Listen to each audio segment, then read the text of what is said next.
Good evening, everybody. My name is Junko Bailey. I'm originally from Japan. My hometown is Nagasaki. I came here about 20 years ago. It's my honor to be your MC tonight. I'd like to start with the land acknowledgement. We're gathered here today on Treaty 1 land, the traditional land of the Anishinaabe, Cree, Ojibwe, Dakota, Dene, and Inuit peoples, and the homeland of Métis Nation. We also offer our thanks to Shoal Lake and Shoal Lake First Nation number 40 at the source of Winnipeg's drinking water. This is our second year to be holding this event in the COVID-19 pandemic. But this summer, many of us have tuned in to watch the Tokyo 2020 Olympic events. The sights in Tokyo and its surrounding areas makes us realize how beautiful and economically developed Japan is in 2021. But I'd like to bring us back 76 years into the past. 76 years ago today, 1945, on August 6 at 8:15 a.m., a nuclear bomb was dropped over the city of Hiroshima. And August 9th at 11:02, a second nuclear bomb was dropped over a city of Nagasaki. In 1945, my father was only 5 years old. His family was evacuated to an area outside of Nagasaki, so he and his family survived the bomb. But that connection has always made this date significant to me. Tonight, we will have a series of short speeches. Our first speaker is Yuhito Adachi, Secretary of the Japanese Canadian Association of Manitoba. He's going to bring the greetings from our sister city, Setagaya in Tokyo.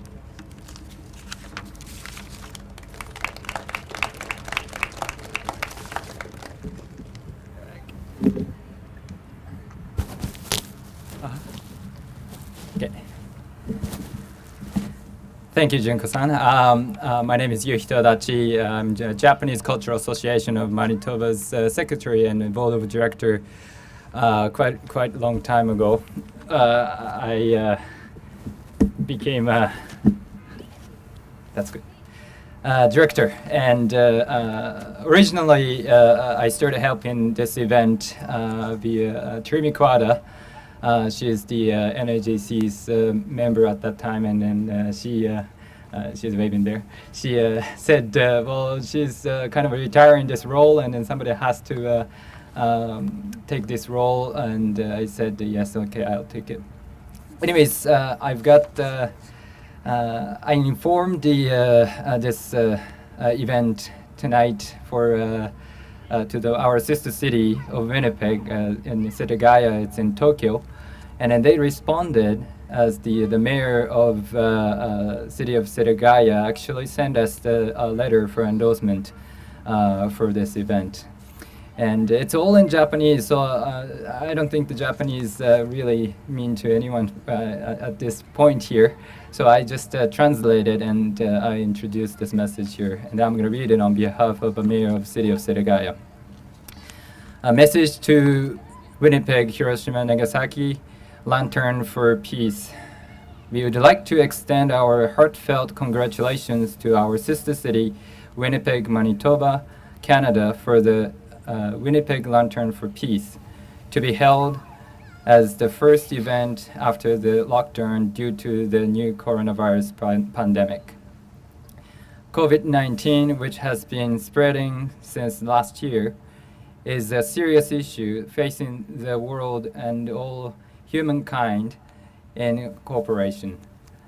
Under these circumstances, we believe that it is very significant that the Winnipeg Lantern for Peace will be held with the effort of all concerned parties, hoping for world peace and the abolition of nuclear weapons. Winnipeg and the city of Setagaya celebrated the 50th anniversary of the sister city relationship last year. Although mutual visits have been suspended due to the pandemic, various exchanges has been repeated, including a mutual dispatch exchange project for junior high school students. In the city of Setagaya, the Setagaya Peace Museum, Setagaya Future Peace Museum, disseminates the preciousness of peace and the abolition of nuclear weapons at home and abroad. We will continue to expand the circle of peace through sister city exchange between Winnipeg and the city of Setagaya. As the head of the municipality of Japan, the only country in the world to be bombed, I, together with the citizens, seek the realization of permanent world peace without nuclear weapons.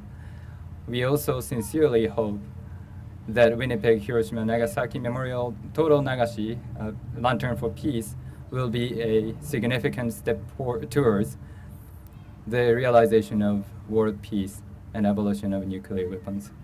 Mayor of the City of Setagaya, Nobuto Hosaka. Thank you.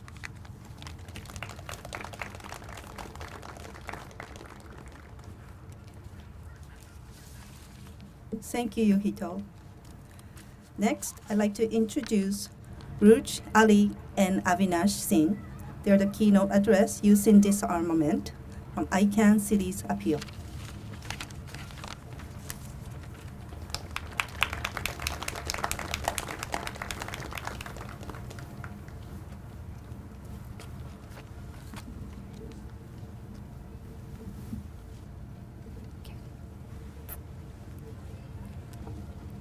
Good evening, everyone. My name is Roj Ali, and along with my colleague, Avinash Paul Singh, we are incredibly honored to be able to speak to you today about our experiences, lessons, and hopes for the future of youth in the disarmament movement. 76 years later, hundreds of thousands killed and millions more scarred, today there are approximately 13,080 nuclear weapons present, 3,000 of which can strike at any moment. As we stand here today, we are hoping to share with you our own experiences and troubles in the disarmament movement. We pay tribute and respect to the lantern ceremony and the history behind it. Having originated from Buddhist traditions, the lantern ceremony commemorates the souls of the dead by setting paper lanterns afloat at dusk.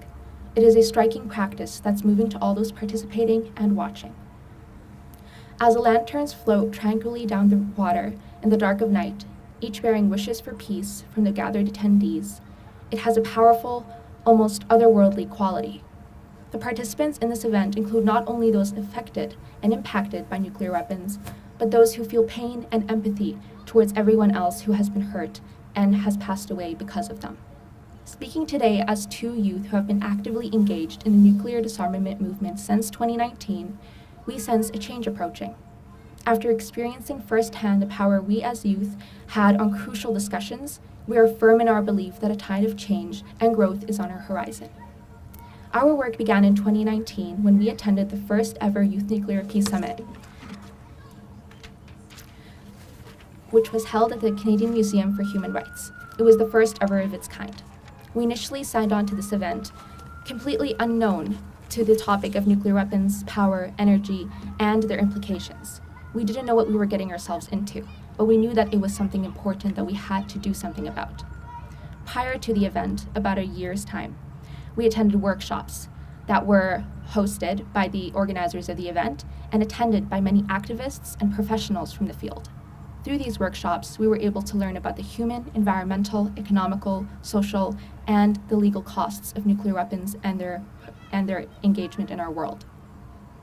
Following our training, we were able to put together presentations that we as youth would be giving to other youth who would attend the summit a year later. Unfortunately, we didn't know about the topic when we began. This is a failure on the part of our school system that did not teach us of this topic, even though it is so prevalent in our world today. We have, as I said, over 13,000 nuclear weapons present. We are taught that the events of Hiroshima and Nagasaki are not to happen again, that is something beyond our imagination. That is not the truth of it. The fact that they exist is enough for us to worry and know that this is something we need to put an end to. It is not something we as youth want to inherit as we move forward in our lives. It is not something that we want the next generation to have to worry about in the next 20, 30, 40, even 100 years. Once we attended the event, we gave these workshops, and over 90 students attended from across North America. We heard from professionals, activists, anybody who had something to say on the movement. After the event, with the help of legal professionals and activists alike, we as youth were able to put together a youth nuclear peace treaty that was to be presented at the United Nations Non-Proliferation Treaty Review Conference. Unfortunately, those plans were halted because of the pandemic. But nonetheless, we as youth felt that it was something that we still wanted to pursue and move forward with, regardless that goal had been put to a stop for a bit. After we gained our knowledge, we moved forward with our activities and decided that we wanted to create more of an impact. We saw what we youth could do after the summit. We saw how many people were willing to listen to us, and we thought that this was an opportunity that we could take and move forward. With the help of our advisors and many more who supported us, Avinash and I decided to continue our process and continue our work in the nuclear disarmament movement after realizing how prevalent it was in our lives and everyone's alike. And as we moved forward, we knew that we wanted to take part in more activities. A recent development that Avinash and I took part in was the launch of Reverse the Trend, Save Our People, Save Our Planet, which focuses on amplifying young people's voices, primarily from frontline communities who have experienced the effects of nuclear weapons and climate change. With the support of Reverse the Trend, our advisors, and many more, we were able to launch this project and continue our activities forward. Because we do believe that this is something we can take part in, and we do believe that we as youth can have an impact on this crucial discussion that, as I said, impacts everyone that is sitting here right now. It is not something of the past that we are no longer needing to worry about. It is something that is in our future. And walking on a tightrope for over 75 years, not knowing when a nuclear weapon can be detonated, is frightening, and it should scare everybody here, because that is not something that we as humans should be worried about. It is a human right not to be worried about that. And so Avinash and I continue forward with the hope that our engagement in these movements can spark hope in other youth as well to do the same.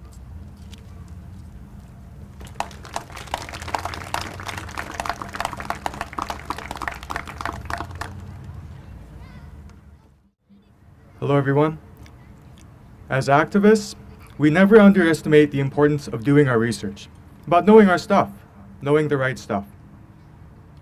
And we truly believe in a world free from the threat of nuclear destruction, of catastrophe, of so much death and destruction. We truly believe in that, and we know that it's possible. But of course, all of that must begin with research, with proper understanding into the background of what it is that we're truly championing. And there was something new each day. As activists, we always had to keep up. And early on this year, a few weeks, 2 weeks after January 22, 2021, that's the day when nuclear weapons, according to international law, officially became illegal. How so? How can you make something so powerful, so destructive? How can you make that illegal? How does that happen? Well, that is the Treaty on the Prohibition of Nuclear Weapons, the first ever treaty that says that for state parties only, it bans the use, the threat of use, the development, the testing, manufacturing, the sharing, and the possession and stockpiling of nuclear weapons. And so far, there have been over 56 ratifications and over 100 signatures at the United Nations. And Canada, unfortunately, Canada being a champion of world peace, as we like to be known ourselves, has not signed on. And so have many other countries. So why care? Why should we care, especially as youth? It's because while all this is happening, while other countries and other people celebrate their own countries signing on to this TPNW, why should we do anything about that? For us, we believed in the ability for youth, for us especially, as youth that were just recently introduced, just back in 2019, because the education system here we aren't ever taught about Hiroshima or Nagasaki. And if we are, we're taught that it's justified to an extent. But we aren't properly taught about the carnage and the disastrous intergenerational impacts that it has, even to this day. Now, going back to this TPNW, going back to January 22 of this year, it was euphoric. We were ecstatic. But of course, we wanted to do something big with all that knowledge and passion that we had as youth activists. That's when we learned about the ICANN Cities Appeal. So what is it? The Cities Appeal is essentially a pledge that cities all over the world can take, signifying their support for the TPNW, which is momentous because cities are targets. Full stop, cities are targets, but they're not given the opportunity to react, to have a voice in the international stage for weapons that will no doubt be used on them in the event of a nuclear war. And over 100 cities around the world have signed on to the Cities Appeal. And when we started, we were empowered because Winnipeg, as a human rights city, being home to the Canadian Museum for Human Rights, having a diverse population of people of all sorts of backgrounds and stories, especially from those fleeing war and carnage and destruction, we knew that it was important. Also, given our background as newcomers to Canada, we knew that as youth, we would be empowering other youth and getting people to notice and to talk about the disarmament movement through the Cities Appeal. So how did this start? For us, it was about building credibility. Of course, it was also research, but building credibility, contacting organizations, a few emails here and there, networking, and eventually we knew that we had what it took to take it directly to council. But of course, that's not how it works. It's not that easy. So it went from subcommittee to subcommittee and eventually to the Executive Policy Committee, and this was huge for us. As youth, we had no idea how this worked, but we knew we were so close when we could finally present to our city councilors. And guess what? We did. On June 24th, we presented to our city councilors, and they listened. And they listened well, and they understood why it was so important for us to get this motion to pass. Because Winnipeg will be joining not just hundreds of cities around the world, but will be a champion for cities right here in Canada, for people all around here, so that they can start talking and discussing about the disarmament movement. Because it's an issue that impacts us all. Nuclear weapons don't discriminate. Everyone will be killed in the event of a detonation, which is why it's so important for us to talk about it, to have discussions, meaningful ones, and especially ones that lead towards change, because we can't be walking on this tightrope forever. Accidents or not, there's always the possibility that a detonation will take place, even in the near future, given that we have over 13,000 nuclear weapons, 3,000 of which are active, and we simply cannot take that risk. So for us, we were incredibly happy when City Council passed the motion, and we knew that by Winnipeg joining on, other cities would no doubt follow suit, given that people were now aware that the ICANN Cities Appeal is indeed a powerful instrument to demonstrate our commitment to world peace. But of course, our work doesn't stop there. If anything, it's the beginning of something new, something that we can all achieve together moving forward. And that is building upon the awareness that we have through the Cities Appeal, as well as through the Youth Nuclear Peace Summit, as well as through today, when we commemorate the 76th anniversary, as well as events in the future. The more we talk about it, the more we talk about the carnage, the destruction, as well as the things that we can do to avoid that, then, only then, can we move beyond the point of awareness and lead together. All of us here together, especially the youth in the audience, all of us have great potential, but we need to come together and with that lead a tide of change, moving from awareness to change.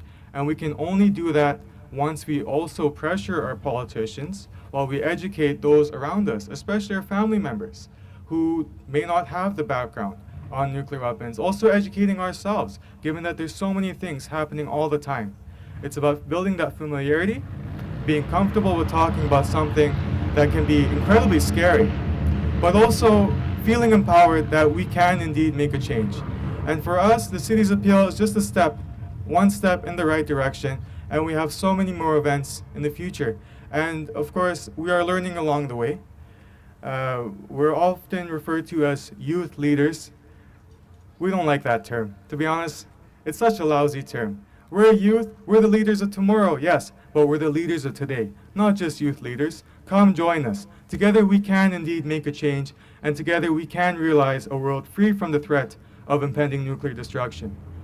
And of course, we can't refuse to stay silent, as countries still, even Canada, is against the TPNW and against the state parties to it. We can't allow that to happen, especially our commitment to the Hibakusha, the survivors of Hiroshima and Nagasaki. We owe it to them, we owe it to ourselves, and we owe it to the youth, the leaders of tomorrow, our children, our grandchildren. We owe it to everybody. Come join us. We refuse to stay silent as this happens. Come join us as we realize this dream and make it a reality.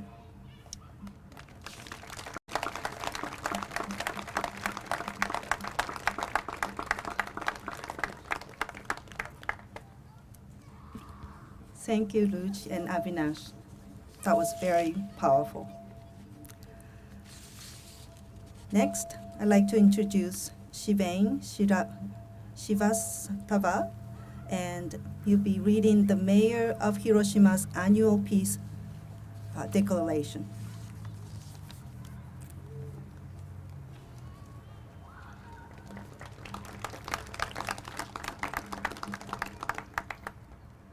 Hello, everyone. My name is Shivane, and my journey towards being here today began about 3 years ago when we first began preparing for the International Youth Nuclear Peace Summit, where I met our amazing keynote speakers today. I will be speaking myself later, but we're going to start with the address from the mayor of the city of Hiroshima. On this day, 76 years ago, a single atomic bomb instantly reduced our hometown to a scorched plain.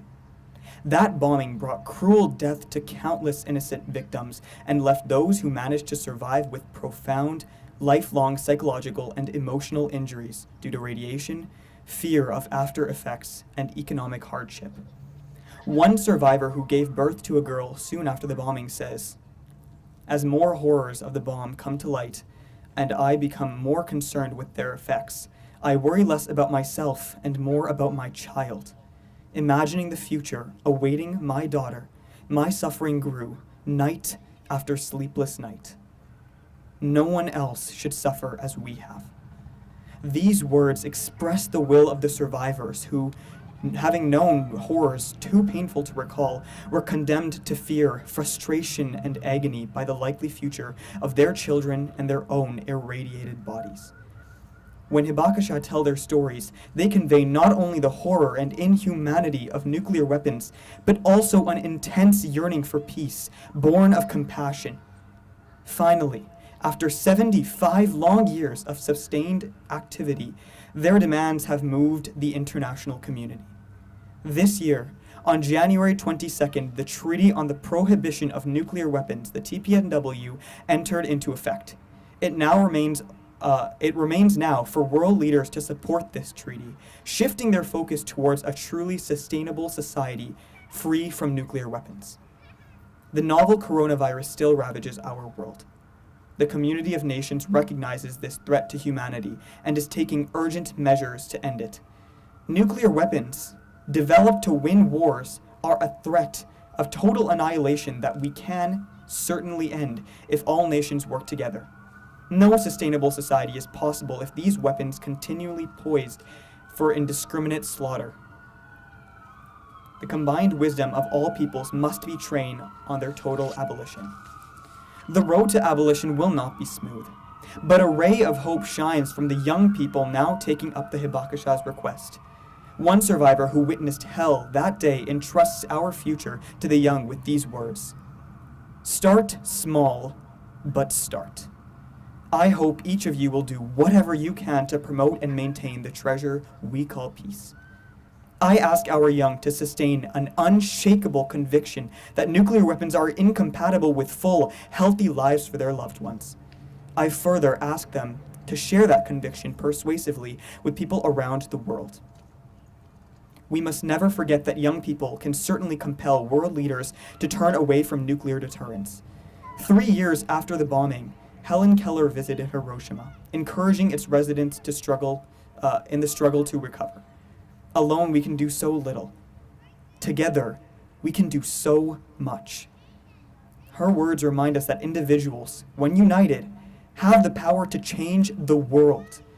If determination to live in peace sweeps through civil society, people will elect leaders who share that determination. Nuclear weapons are the ultimate human violence. If civil society decides to live without them, the door to a nuclear weapon-free world will open wide. The atomic-bombed city of Hiroshima will never stop preserving the facts of the bombing, disseminating them beyond borders, and conveying them to the future. With more than 8,000 mayors for peace, member cities in 165 countries and regions, we will promote a worldwide culture of peace. In a global culture where peace is a universal value, world leaders will find the courage to correct their policies. Given the uncertainty concerning nuclear weapons derived from stalled disarmament negotiations, I have an urgent demand to make of world leaders. The time has come for a profound tactical shift away from the reliance on threats towards security based on trust derived from dialogue. Experience has taught humanity that threatening others for self-defense benefits no one. Our leaders must understand that threatening rivals with nuclear weapons achieves nothing of value, but treating others with empathy and building long-lasting friendships connecting directly to national self-interest. To that end, I encourage all world leaders to visit Hiroshima and Nagasaki, achieve a deeper understanding of the bombings, fulfill the disarmament mandate of the Nuclear Non-Proliferation Treaty, and join the discussions aimed at maximizing the effectiveness of the TPNW. With respect to the Japanese government, I request productive mediation between nuclear and non-nuclear weapons states. Furthermore, in accordance with the will of the Hibakusha, I demand immediate signing and ratification of the TPNW, then constructive participation in the first meetings of state parties. Fulfilling the role of mediator must involve creating an environment that facilitates the restoration of international trust and security without reliance on nuclear weapons. The average age of our Hibakusha is close to 84. I demand more generous assistance for them and many others suffering daily due to the harmful physical and emotional effects of the radiation. I demand as well immediate relief for those exposed to the black rain. At this peace memorial ceremony marking 76 years since the bombing, we offer heartfelt prayers for the peaceful repose of the souls of the atomic bomb victims. Together with Nagasaki and like-minded people around the world, we pledge to do everything in our power to abolish nuclear weapons and light the way towards a lasting world peace.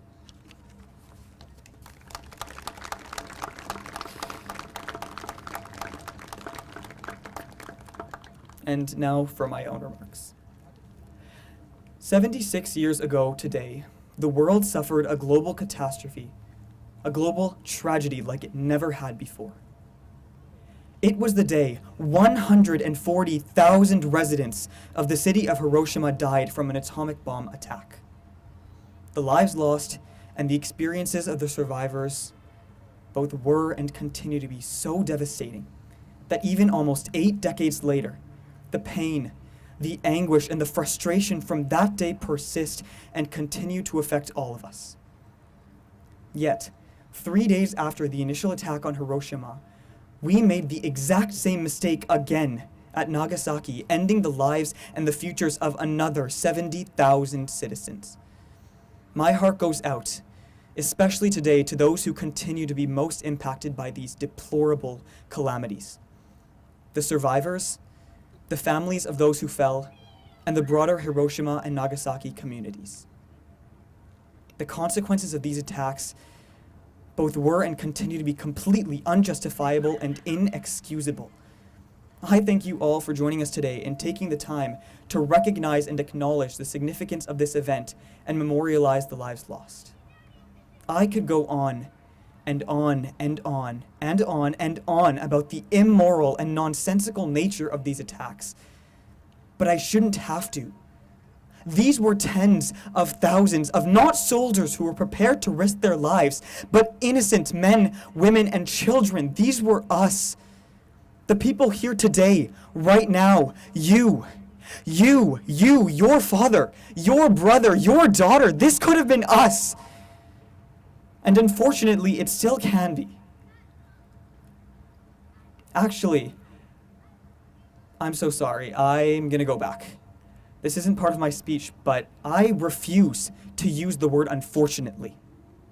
Because that word implies that this unacceptably dangerous situation that we have put ourselves in has something to do with fortune, or chance, or some kind of uncontrollable force. But it truly, profoundly, on every possible level does not. We are doing this to ourselves. And when I say we, I don't mean Canada specifically. I'm talking about us as a global community. We are putting ourselves deliberately, ourselves and every future generation, in far more danger than we need to be.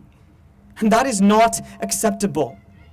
In reflecting upon the bombings of 1945, it is absolutely imperative that we take a more critical lens when examining our decisions when it comes to nuclear weapons and imbalances. Even today, it is by no means an exaggeration to say that nuclear weapons pose a serious threat to the very survival of humanity. The prospect of another global conflict like World War II in today's world petrifies me. Because I know that if anything like this were ever to happen again, it wouldn't be a question of 2 nuclear weapons. It would be a matter of thousands and thousands of warheads that are far more technologically advanced and powerful than the ones that we possessed 76 years ago. And in discussing this today, my goal isn't to scare anyone. However, today is another important reminder of the urgency of nuclear disarmament. We must continue to mobilize leaders across the country and the globe to combat this menace. We have made this mistake before, not once, but twice.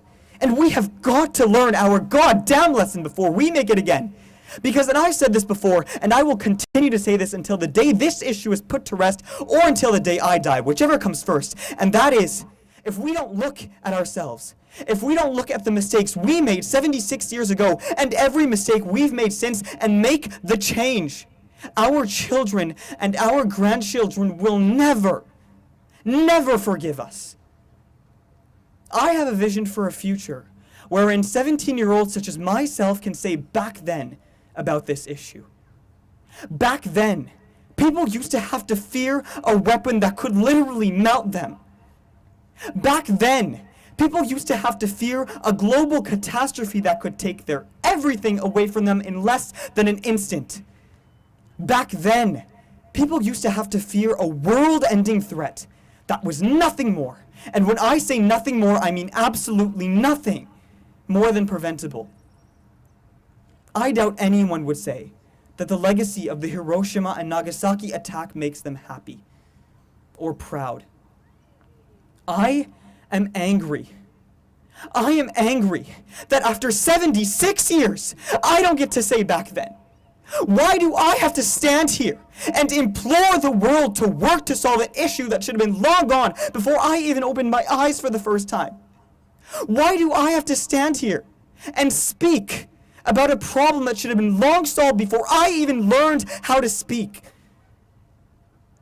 So here's my message for us today, even though I shouldn't have to say this. In the memory of the lives lost and the survivors from 76 years ago, let's try to construct a new legacy. One that does make us happy. One that does make us proud. And one that allows our children and our grandchildren to look us in the eyes. Let's try to build the world that I envision. Let's fight to make sure that if not me, one day a different 17-year-old gets to stand here speaking at the anniversary of the Hiroshima attack and say back then,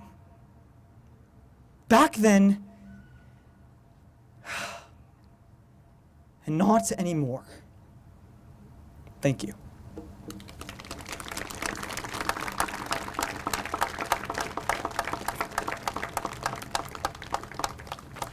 Shivain, thank you very much.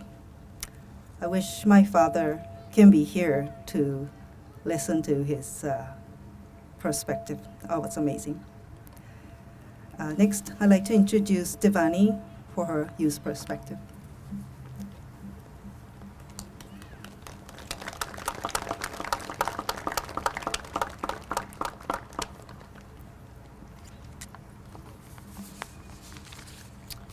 Greetings. My name is Avani Asher Prasad, and I'm a first-year student at the University of Manitoba.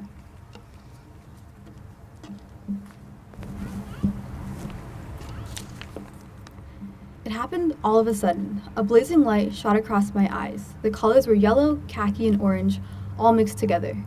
I didn't even have time to wonder what it was. In no time, everything went completely white. It felt as if I had been left all alone. In the next moments, there was a loud roar, and then I blacked out. These are the despairing words of Riko Hara, who in 1945 was just 9 years old when her hometown of Nagasaki was bombed. Now, like many others, she's an ambassador against atomic weapons in today's society. In her 2018 interview, Riki Hara, like many other brave survivors, recounts the catastrophic effects of nuclear weapons, urging future generations to never allow a similar experience to transpire. The dawn of atomic nuclear age was over 70 years ago, yet its consequences are still being bared by countless. By definition, nuclear weapons are categorized to produce mass destruction with large-scale displacements that destroy everything in its life form in the vicinity. Its indiscriminate ways to disfigure everything is horrifying. Its humanitarian and environmental repercussions are ones that span through generations. Its unique characteristics of radiation are some effects that are still being felt today. Some feeling the effects immediately or slowly succumbing to it as survivors today. The sheer level of humanitarian aid required would overwhelm total healthcare infrastructures, as there is just not adequate response capacity. Nuclear conflict can be stopped before it begins. Dedicated prevention could stop mass, inhumane suffering.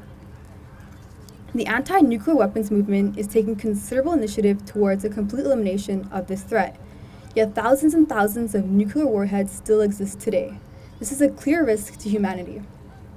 The time is now for fundamental reevaluation of the role of nuclear weapons in the world's defense.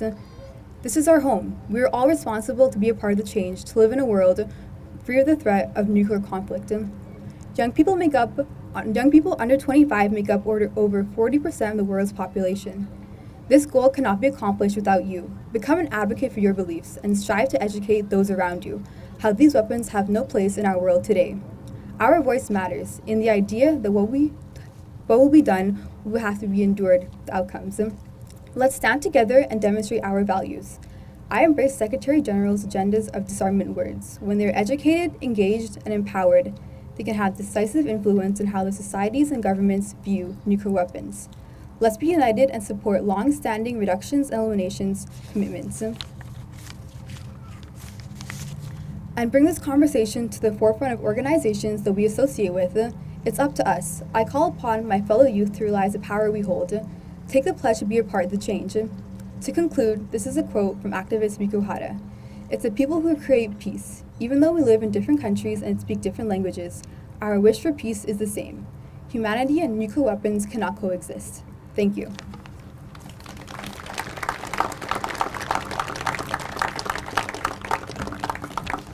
Thank you, Devani. Next, I'd like to introduce Tara Rybak, and she will be reading the story of Sadako.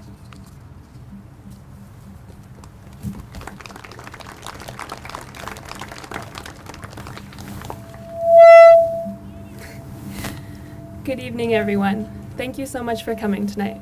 My name is Tara Rybak, and my mother was born and raised in Tokyo, Japan, which makes me a proud member of the Japanese community here in Winnipeg.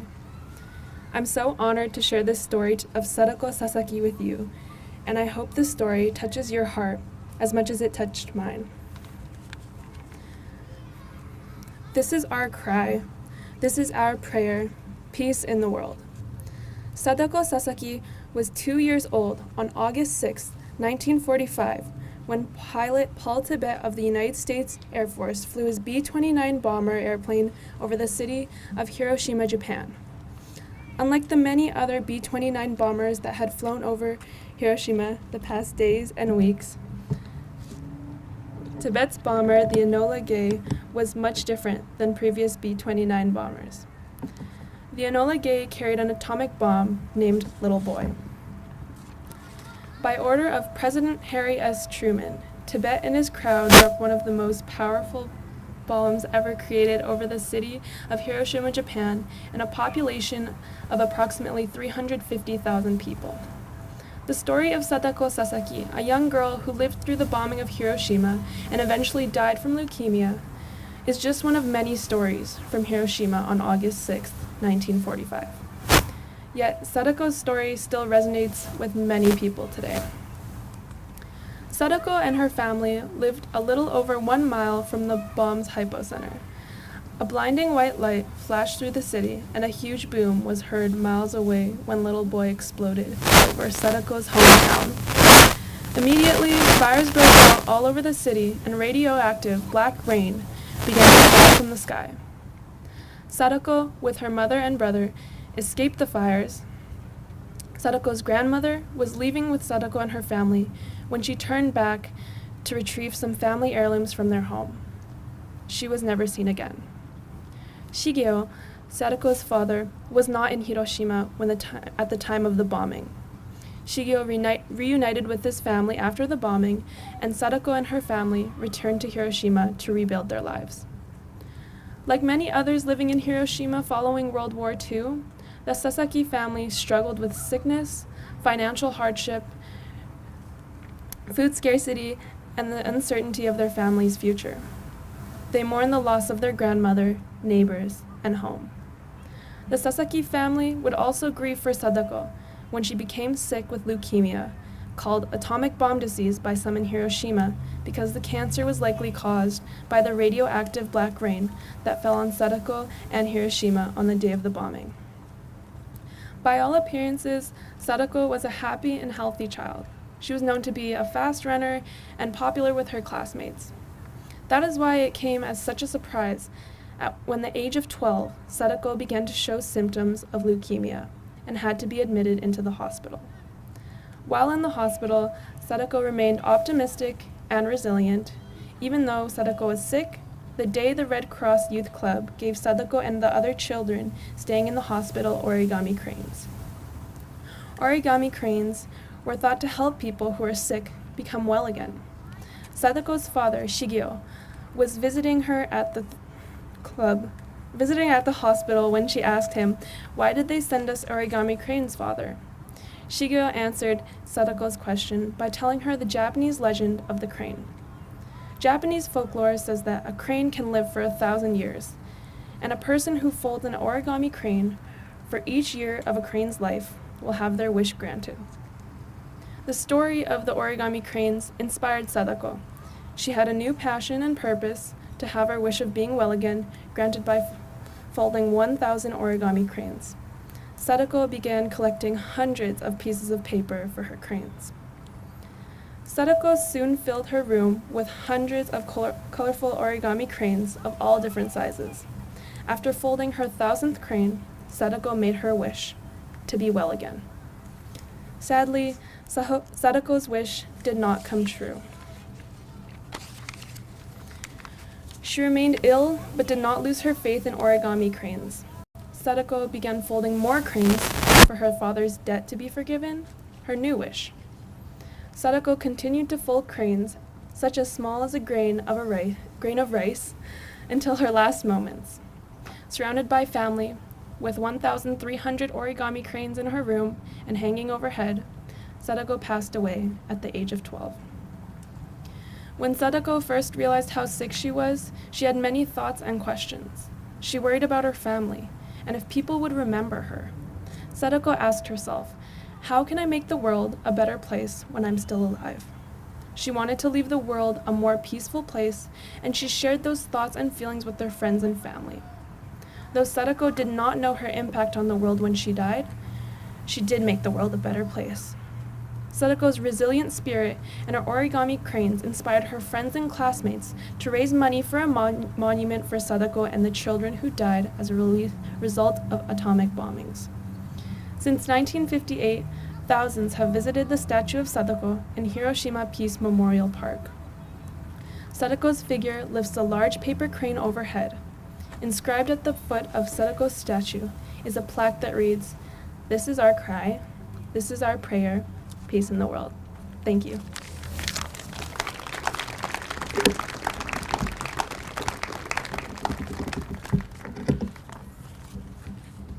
Thank you, Tara. The last part of the ceremony, I'd like to talk about the launching of the lantern and the meaning behind it. In Japan, from August 13th to 16th, Obon is the annual Buddhist event for commemorating one's ancestors. It is believed that each year during Obon, the ancestors' spirits return to this world in order to visit their relatives. Traditionally, the lanterns are hung in front of the houses to guide ancestor spirits. Obon dances are performed, graves are visited, and food offerings are made at the house altars and temples. At the end of Obon, floating lanterns are put into rivers, lakes, and seas in order to guide the spirits back into their world. In the Japanese belief system, all humans originally came from water, so the lanterns visually represent the spirit's return to the elements. I hope this event will help us remember the peace we have now over the sacrifice of those who were killed by the war and atomic bomb. Even during the pandemic, we can shift our focus to remember the peace we have. Thank you all for your participation. Now, we will launch the lanterns. The youngest participant will be the first to launch and accompanied by koto music performed by Yuko Nozue. And the koto that she is playing today is also known as Japanese harp. It is a national instrument of Japan. The body of the koto is made of the paulownia wood known as kiri, and the most common type uses the 13 strings strung over the mobile bridges under for the tuning. So she brought the 13-string koto today.